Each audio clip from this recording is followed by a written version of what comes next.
দেখ আমি আজকে বানাচ্ছি কাঁকরোলের পুর। কাঁকরোলগুলো ভালো করে ধুয়ে নিলাম, একটি বোলের মধ্যে হাফ করে কেটে নিয়েছি,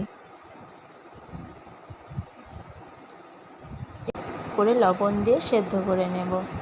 সেদ্ধ করে নিয়ে একটি প্লেটের মধ্যে উঠিয়ে নিচ্ছি।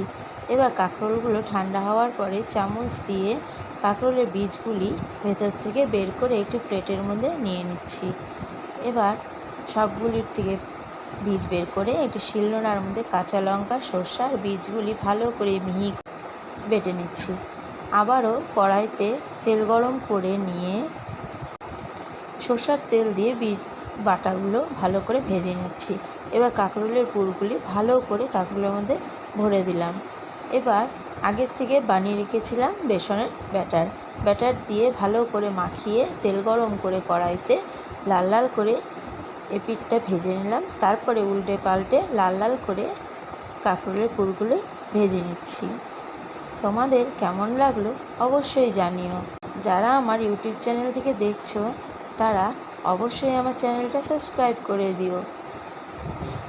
তোমাদের কেমন লাগলো অবশ্যই কমেন্ট করে জানিও। Thanks for watching.